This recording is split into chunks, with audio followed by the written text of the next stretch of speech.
Days இவங்க ஒரு பயங்கரமான ஒரு சம்பவம் பண்ணியிருக்காங்க. நம்ம நினைச்சு கூட பார்க்காத அளவுக்கு ஒரு விஷயம் பண்ணியிருக்காங்க. இந்த வீடியோல பிரியாணி பத்தி நம்ம பேச போதில்ல, இந்த பிரியாணி கடையை பத்தி தான் நம்ம பேச போறோம். இந்த கடை பேர் வந்து அஹ்மதியா. இவங்க வாணியம்பாடியில பிரான்ச் வச்சிருக்காங்க. அம்பூர்லயும் இருக்கு, திருப்பத்தூர்ல இருக்கு. ஆக்சுவலா இவங்க பெரிய ஹோட்டல். இவங்க கிட்டத்தட்ட பாத்தீங்கன்னா ஒரு 50 இயர்ஸ் வந்து அவங்க ரன் பண்ணிட்டு இருக்காங்க ஹோட்டல்ல.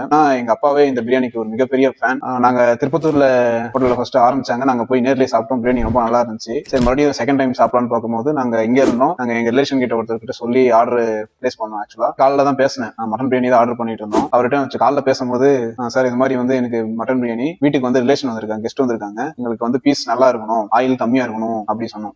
இது பேசிட்டு இருக்கும்போது என் தம்பி கேட்டுட்டு இருந்தான் பக்கத்துல இருந்து. ஆக்சுவலா பேசிட்டே இருந்தோம், கேட்டுட்டு இருந்தான். கட் பண்ணிட்டு போனை கட் பண்ணிட்டு அவனும் நானும் சும்மா சிரிச்சு விளையாடிட்டு இருந்தோம். ஏன்னா இதெல்லாம் போய் அவங்க கிட்ட சொல்றியே, நீ சொல்றதுனால அவங்க என்ன உனக்கு ஆயில் கம்மியா இல்ல பீஸ் வந்து நல்ல பீஸா போட போறாங்களா அப்படின்னு பேசிட்டு தான். நானும் அவங்க கிட்ட சிரிச்சு தான் பேசிட்டு தான். இல்ல சும்மா நம்ம எப்பயும் சொல்ற போல தானே அப்படின்னு சொல்லிட்டு இருந்தோம். ஆக்சுவலா இது நீங்க நிஜமா நம்ப மாட்டீங்க, இவங்க எந்த அளவுக்கு ஒரு கஸ்டமரை வேல்யூ பண்றாங்க அப்படின்னு. சீரியஸா நான் இப்படி ஒரு கடையை நான் பார்த்ததே கிடையாது.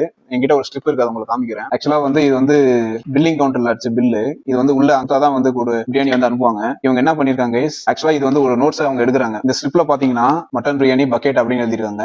இன்னொன்னு பாத்தீங்கன்னா பக்கத்துல வந்து ஸ்பெஷல் மென்ஷனா நோட்டுன்னு போட்டு நான் வந்து ஆயில் கம்மியா சொல்லியிருந்தேன், அதுல பக்கத்துல நோட் பண்ணிருக்காங்க லெஸ் ஆயில் அப்படின்னு நோட் பண்ணிருக்காங்க. பீஸ் நல்லா வேணும்னு சொன்னேன். அதுக்கு வந்து அவங்க உருதுல அச்சா பீஸ்னா நல்ல பீஸ்னு அர்த்தம். அதை மென்ஷன் பண்ணி உள்ள வந்து அனுப்பிச்சிருக்காங்க. அதுக்கு தகுந்த மாதிரி தான் அவங்களும் போட்டிருந்தாங்க. நிஜமாவே சொல்றேன், பிரியாணி ரொம்ப நல்லா இருந்துச்சு, பீஸ் நல்லா இருந்து, ஆயில் கம்மியா தான் இருந்துச்சு.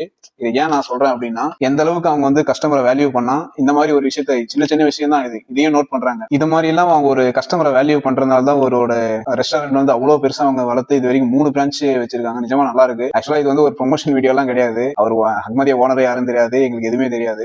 இது வந்து ஒரு கஸ்டமர் ரிவ்யூ மாதிரி தான். இது நிஜமா ரொம்ப நல்லா இருந்துச்சு. இது ஃபைனலா என்ன சொல்ல வரேன்னா, ஒரு கஸ்டமரை எவ்வளவு வேல்யூ பண்றோமோ அந்த அளவுக்கு நம்ம பிராண்ட் வந்து க்ரோ ஆகும். இந்த மாதிரி நல்ல குவாலிட்டியான ஃபுட் கஸ்டமரை வேல்யூ பண்ற மாதிரி இது மிகப்பெரிய ரொம்ப ரொம்ப மிகப்பெரிய விஷயம். இந்த மாதிரி ரெஸ்டாரண்ட்டை வந்து நம்ம வந்து என்கரேஜ் பண்ணணும். நிஜமா சொல்றேன் நான். Thanks to Ahmadiyya. இந்த மாதிரி ஒரு கஸ்டமர் வேல்யூ எப்பயுமே விட்டுறாதீங்க. இதுதான் உங்க பிராண்டை இன்னும் பயங்கரமா ரீச் பண்ண நான் நம்புறேன். இந்த மாதிரி யூஸ்ஃபுல்லான கண்டென்ட் நீங்க பார்க்கணும்னா இந்த பேஜை ஃபாலோ பண்ணுங்க, சப்ஸ்கிரைப் பண்ணுங்க.